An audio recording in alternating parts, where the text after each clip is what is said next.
supportive services a core component to housing, which helps ensure lasting self-sufficiency for each individual. Turning the Key includes sites throughout San Diego, with approximately 2/3 of the units outside of downtown. We expect to start renovations on some motel properties this year and to break ground on new buildings in 2018. People will begin moving into the units as early as 2018.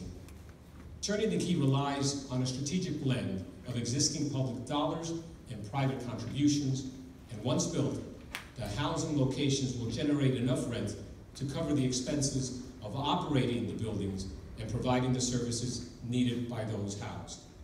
Through existing public sources, we've identified 75% of the $531 million needed to complete the construction of Turning the Key affordable housing apartment buildings. At its core, San Diego's homeless crisis is a housing crisis.